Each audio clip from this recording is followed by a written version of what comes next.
Au nom du Père et du Fils et du Saint-Esprit. Amen. La paix de Jésus soit dans votre maison, sa paix et sa joie. Amen. J'espère que vous allez bien. Alléluia. Et si ça va pas, dans ces cas-là, quand ça va pas, vous savez ce que nous faisons. On remet tout à Jésus, mais pas une seule fois. Des fois, nous remettons les choses et puis on dit « Ah tiens, Jésus m'a pas entendu ». Mais bien sûr que Jésus nous entend. Mais il nous faut remettre, parce que nous avons... Le cérébral peut des fois... sortir la manivelle, il nous faut prier sans cesse, répéter notre demande, supplier. La supplication fait partie du processus de grâce. Il suffit de lire l'évangile pour le comprendre. Que nous lisons d'ailleurs, que ta parole, ô Jésus, rentre dans mon esprit, que ma bouche proclame ta parole et que mon cœur l'accueille. Amen. Nous lisons Saint Luc chapitre 2, versets 22 à 40. Jésus est présenté au temple. Puis arriva le jour où, selon la loi de Moïse, ils devaient accomplir le rite de la purification. Ils portèrent alors l'enfant à Jérusalem pour le présenter au Seigneur, comme il est écrit dans la loi du Seigneur. Tout enfant mâle premier-né sera consacré au Seigneur. Ils offrirent le sacrifice ordonné par la loi, une paire de tourterelles ou 2 petites colombes. Il y avait à Jérusalem un homme fidèle et pieux appelé Siméon. Cet homme attendait le jour où Dieu aurait pitié d'Israël, et l'Esprit Saint était sur lui. Il avait été averti par l'Esprit Saint qu'il ne mourrait pas avant d'avoir vu le Messie du Seigneur. Ce fut l'Esprit encore qui le fit venir au temple au moment où les parents amenaient l'enfant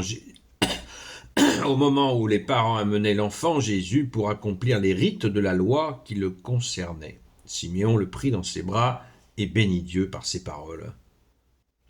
Laisse maintenant ton serviteur mourir en paix, Seigneur, comme tu l'as dit, parce que mes yeux ont vu ton Sauveur. Tu l'as préparé, tu l'offres à tous les peuples. Lumière qui sera révélée aux nations et gloire de ton peuple Israël. Son père et sa mère étaient émerveillés de ce qui était dit de l'enfant. Siméon les félicita. Il dit ensuite à Marie, sa mère, « Regarde cet enfant, apportera aux masses d'Israël soit la chute, soit la résurrection. Il sera un signe de division, et toi-même une épée te transpercera l'âme. C'est ainsi que sera mis à nu le secret de tous les cœurs. » Il y avait là également une femme très âgée, une prophétesse nommée Anne, fille de Phanuel, de la tribu d'Azer. Mariée, jeune, elle était restée veuve au bout de 7 ans. Cela faisait 84 ans qu'elle servait le Seigneur jour et nuit dans le jeûne et la prière, et elle ne s'éloignait pas du temple. Elle aussi se présenta à cette heure, et à son tour elle se mit à chanter les louanges à Dieu, parlant de l'enfant à tous ceux qui attendaient la libération de Jérusalem. Quand ils eurent accompli tout ce qu'ordonnait la loi du Seigneur, ils retournèrent en Galilée, au village de Nazareth. L'enfant grandissait et prenait des forces, il était plein de sagesse, et la grâce de Dieu était sur lui. Alléluia, merci Jésus. Merci Jésus d'être le roi de gloire, le Dieu de nos vies. Amen. La lecture est un peu longue, mais l'événement est colossal.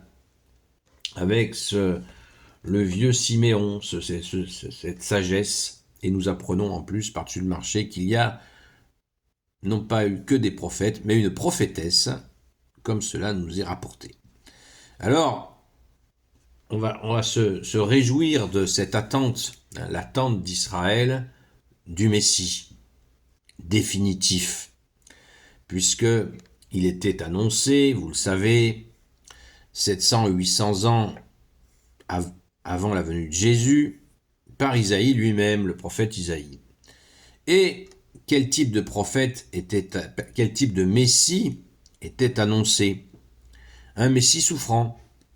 C'est bien ce qui s'est passé, merci Jésus d'être offert pour nous, et un Messie victorieux. C'est là où est la confusion que nous vivons à l'heure actuelle.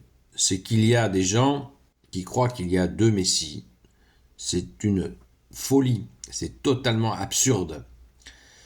Il s'agit bien du Messie souffrant et du Messie glorieux. C'est le même Jésus, le Christ Jésus.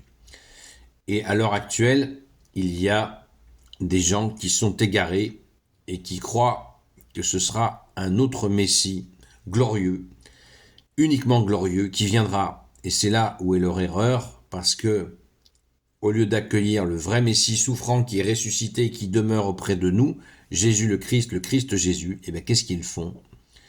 Eh bien, ils commencent à bricoler, comme on dit, à essayer de hâter la venue de ce Messie glorieux par des processus divers et variés, notamment comme celui qui est en train de se passer avec l'oncle Picsou qui vient se présenter face à l'Iran. Tous les pays autour d'Israël ont été détruits et cela continue. Peut-être justement pour hâter le retour glorieux du Messie. C'est hallucinant d'imaginer des trucs pareils, mais pourtant, ça y ressemble beaucoup. Alors vous allez me dire, mais c'est complètement hallucinant. Oui, c'est complètement hallucinant. Mais c'est ainsi. Les hommes n'ont-ils pas montré dans l'histoire qu'ils étaient capables de choses effroyables? Si, c'est une réalité. Est-ce que c'est l'absolue vérité? Ça y ressemble beaucoup, parce que c'est le cas. Il suffit de voir tout ce qui s'est passé. Tout ce qui s'est passé autour d'Israël, tous les pays autour, destruction. Donc il y a une volonté destructrice, sacrificielle, pour faire venir ce Messie glorieux. Et bien sûr, ce ne sera pas le Messie glorieux qui viendra, ce sera l'Antéchrist, celui qui est contre Jésus. Et oui, car quand on bricole, comme Frankenstein, qui avait construit un espèce d'homme, d'androïde, qui à un moment donné s'est retourné contre lui-même. C'est toujours comme ça que ça se passe quand les hommes bricolent, essaient de bricoler le spirituel, voire le divin. Mais le divin, on ne peut pas lui tordre le bras, ça ne marche pas. L'agenda de Dieu ne peut pas être modifié par l'homme. Le Messie souffrant est Jésus, le Christ Jésus, et le Messie glorieux est Jésus, le Christ Jésus. C'est clair, c'est net, c'est d'équerre. Toutes les œuvres de Jésus, humblement, dans l'humilité, le confirment. Donc, soyons très attentifs à ce qui est en train de se passer et ne tombons jamais dans le panneau d'un autre Messie glorieux qui viendra. Ce sera le piège de l'Antéchrist. Il faut bien le comprendre. C'est très très important. Parce que déjà, nous voyons que ça marche chez certaines personnes dans la sainte foi, de s'imaginer que c'est ainsi, en créant l'iniquité des injustices, c'est-à-dire des horreurs, que les choses vont avancer plus vite. Rien n'est plus faux. Nous ne pouvons pas être injustes. C'est immoral. Déjà, d'un point de vue purement humain, c'est immoral. Et Jésus, qui est Dieu, qui est juste, ne s'écarte jamais de la moralité humaine, car la moralité humaine est inspirée par lui-même. Donc c'est immoral de vouloir détruire des gouvernements qui ne vont pas dans votre sens, mais qui sont souverains, qui sont des pays libres.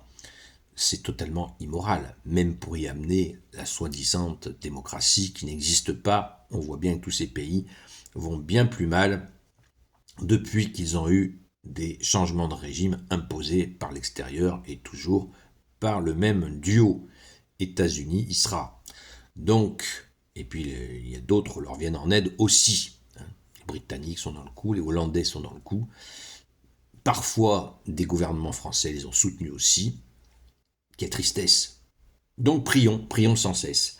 Et rappelons-nous sans cesse justement cette sagesse du vieux Siméon qui lui-même,